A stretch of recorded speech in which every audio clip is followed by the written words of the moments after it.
Hello and welcome to a guide video for Pokemon Sword and Shield. In this video we're going to teach you about IVs or individual values. We will learn what they are, how to get them, how to breed, and how to use bottle caps to max an IV stat out. IVs is a special attack determined once caught or hatched. The stat number ranges from 0 to 31 on each of the main 6 stats of HP, attack, defense, special attack, and special defense, and speed. The IV stat can fluctuate the stat, so making it a 31 IV stat will make it its max possible value, while it being a 0 makes it its lowest possible stat. In competitive, having it at 31 IV each stat will have the Pokemon perform as best as it can. In most cases, a physical attacker with 5 perfect IVs except special attack can still perform as best as it can since it doesn't really use its special attack stat. A Trick Room user can also benefit from having a 0 IV in speed since being as slow as you can actually be an advantage for Trick Room Pokemon. To see your Pokemon's IVs, you need to beat Leon in the Battle Tower. If you have trouble with this, you just use Dracovish with Choice Scarf and a Fish's Rend can easily sweep through the whole thing. After you beat Leon, when in your PC, hit the plus button twice to see the IVs of your Pokemon. Instead of numbers, it's words, and each of the word refers to a specific number, where best is 31 and no good equals 0.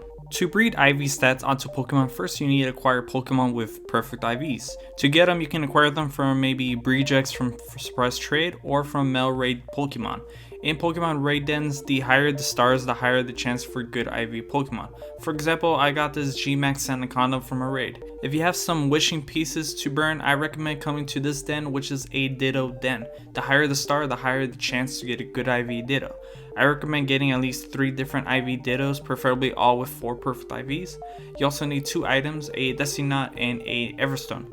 To get the Destiny Knot, you can spend some battle points in the Hammerlock Pokemon Center to acquire it.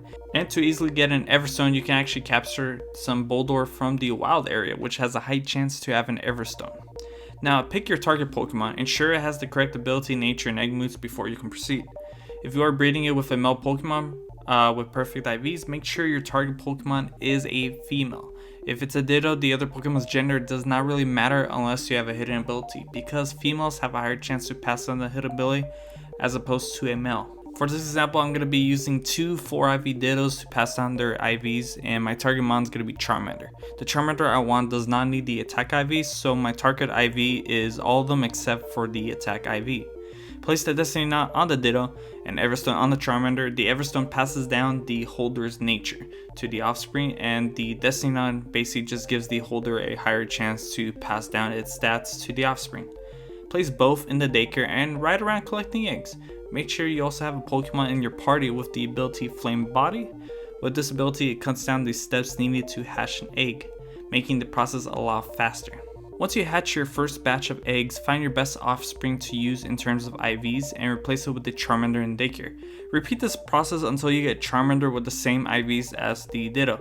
Next, replace the Ditto with your other Ditto and breed until you get your 5IV Charmander. Once you get a 5IV Charmander, ensure that it has the correct IVs. If not, just replace that Charmander with either the Ditto or the Charmander, depending on the stat you're missing. Keep breeding until you get either your target IVs or a 6 IV Charmander. And once you do, you are ready to level up and EV train, but I'll explain that in a future video. For this part of the video, we will go over bottle caps. There are 2 bottle caps, silver and gold. A silver bottle cap can make 1 IV stat max out to 31, and with the gold bottle cap you can max all 6 stats to 31. This is perfect for wild Pokemon you acquired with randomized IVs, especially shiny Pokemon you might encounter. Keep in mind, a Pokemon with its IVs maxed out via bottle cap won't say best but something else. This basically just means you can't breed those IVs to offspring since they initially came from bottle caps. So you can't put a gold bottle cap on a Ditto to make it 6 IV to pass down to its offspring. You can get bottle caps from the Battle Tower mostly, and in the Isle of Armor update you can actually trade in 4 silver bottle caps to get a gold bottle cap at the Cramomatic machine. To actually hypertrain your Pokemon with the bottle caps, speak with this guy at the Battle Tower. The only requirement though is that your Pokemon is level 100. And if you have a silver bottle cap, you can pick 1 stat and it'll max it out to 31 IVs. And if you have a gold bottle cap, it'll just let you max out your Pokemon. Keep in mind, you cannot put bottle caps on 6 IV Pokemon since they don't actually need to max out their IVs. Thank you guys for watching this video. Next week I'll be covering how to EV train your Pokemon in order to make your Pokemon battle ready. If you have any questions, please let me know down in the comments below. I'll respond as fast as I can. Make sure you subscribe for more guides like this, as well as Wi-Fi battles, challenge video content. Have a fancy day, and I'll see you in the next one. Bye bye.